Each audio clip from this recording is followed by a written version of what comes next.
Ayat 8. Aku senang berkalimah thayyibah. Fazia. Kelas 3.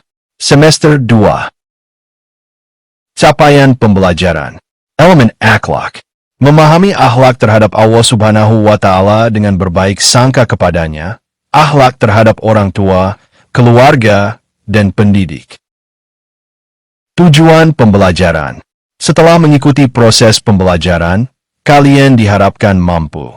1. Terbiasa mengucapkan kalimah thayyibah subhanallah, masyaallah, insyaallah dan Allahu Akbar dalam berbagai kesempatan atau situasi dengan benar. 2. Menunjukkan sikap disiplin sebagai cerminan kalimah thayyibah dengan benar. 3. Menjelaskan arti kalimah thayyibah subhanallah, masyaallah, insyaallah dan Allahu Akbar dengan benar. 4. Membedakan waktu pelafazan kalimah thayyibah subhanallah, masyaallah, insyaallah dan Allahu Akbar dengan benar. 5. Melafalkan kalimah thayyibah subhanallah, masyaallah, insyaallah dan Allahu Akbar dengan fasih. 6. Mendemonstrasikan lafaz kalimah thayyibah subhanallah, masyaallah, insyaallah dan Allahu Akbar dengan benar. 7. Menulis kalimah thayyibah subhanallah, masyaallah, insyaallah dan Allahu Akbar dengan benar. C. Insyaallah. Perhatikan percakapan berikut. Bagaimana menurut kalian percakapan tersebut?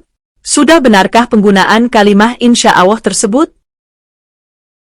1. Penjelasan insyaallah. Kata insyaallah adalah kata thayyibah yang sering diucapkan. Insyaallah mengandung arti jika dikehendaki Allah. Kata insyaallah memiliki keterkaitan antara keinginan seseorang dengan kehendak Allah. Artinya kita harus meyakini bahwa kehendak Allah Subhanahu wa Ta'ala terkait dengan kegiatan kita di masa yang akan datang. Kata insyaallah merupakan zikir atau pengingat bagi manusia bahwa semua keinginan akan terwujud atas kehendak Allah Subhanahu wa Ta'ala.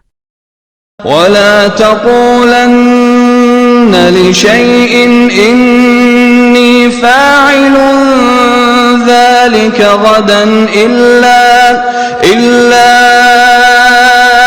أَن يَشَاءَ اللَّهُ وَاذْكُرْ رَبَّكَ إِذَا نَسِيتَ وَقُلْ عَسَىٰ أَن يَهْدِيَنِ رَبِّي لِأَقْرَبَ مِنْ هَذَا رَشَدًا. Artinya, jangan sekali-kali engkau mengatakan terhadap sesuatu, aku pasti melakukan hal itu besok, kecuali dengan mengatakan, insyaallah. Ingatlah kepada Tuhanmu apabila engkau lupa dan katakanlah, mudah-mudahan Tuhanku akan memberiku petunjuk kepada yang lebih dekat kebenarannya daripada ini. Quran Surat Al-Kahfi, ayat 23-24. 2. Penggunaan kalimah insyaallah. Kata insyaallah sangat penting diucapkan saat menyampaikan janji atau rencana di masa yang akan datang. Misalnya, ketika seseorang mengundang kita untuk hadir dalam acara, maka kita ucapkan insyaallah. Contoh yang lain, jika temanmu mengajak untuk belajar bersama di rumahnya, maka ucapkan insyaallah. Bismillahirrahmanirrahim. Pendalaman materi. Subhanallah artinya, Maha Suci Allah. Merupakan kalimat tasbih untuk menyucikan Allah dari segala kekurangan, kelemahan, dan cacat. Umumnya diucapkan saat melihat mendengar keburukan, keanehan, atau sebagai wirid setelah salat untuk mengagungkan Allah. Ini menegaskan kesempurnaannya. Makna dan penggunaan subhanallah. 1. Penyucian Allah. Kalimat ini menegaskan bahwa Allah bersih dari segala kekurangan. 2. Waktu penggunaan. Tepat diucapkan saat melihat hal-hal yang kurang baik, menakjubkan, dalam konteks keanehan, atau kesalahan akidah. 3. Wirid. Disunahkan membacanya setelah salat wajib sebagai bentuk zikir. Keutamaan membaca subhanallah. 1. Pahala dan derajat. Mendapatkan pahala yang besar, ditinggikan derajatnya, dan dihapuskan dosa. 2. Perlindungan. Menjadi perisai dari bahaya dan cobaan. 3. Jaminan. termasuk bacaan yang bisa mendatangkan jaminan surga.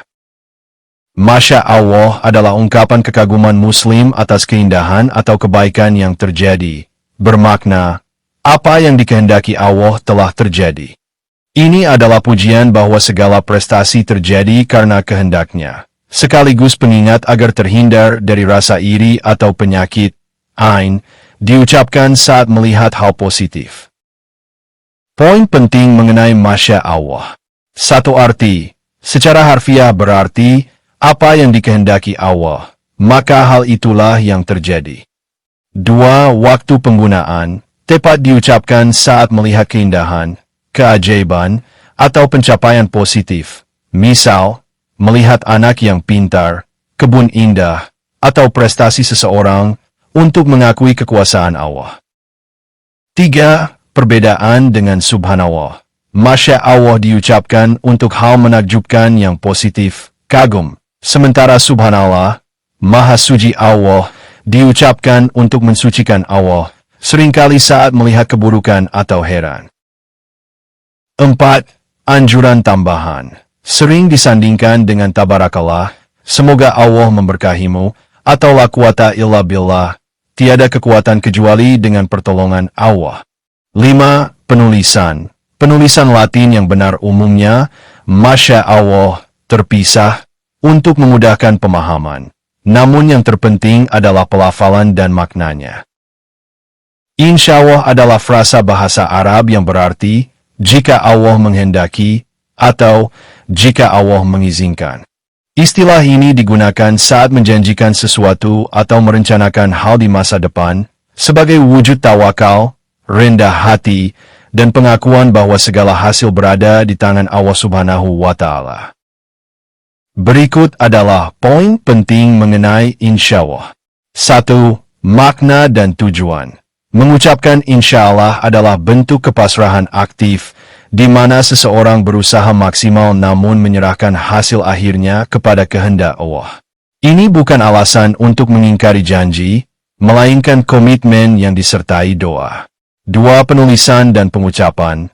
Berdasarkan kaidah bahasa Arab, penulisan yang lebih tepat adalah dipisah menjadi insya Allah, jika Allah menghendaki, yang berasal dari kata in, jika, sya, menghendaki, dan Allah. 3. Kesalahan umum. Hindari menulis, insya Allah, yang jika dalam bahasa Arab insya Allah, bisa bermakna, penciptaan Allah, bukan, jika Allah menghendaki. 4. Penggunaan dalam Al-Quran. Perintah mengucapkannya tercantum dalam Al-Quran, contohnya saat berjanji akan melakukan sesuatu di masa depan.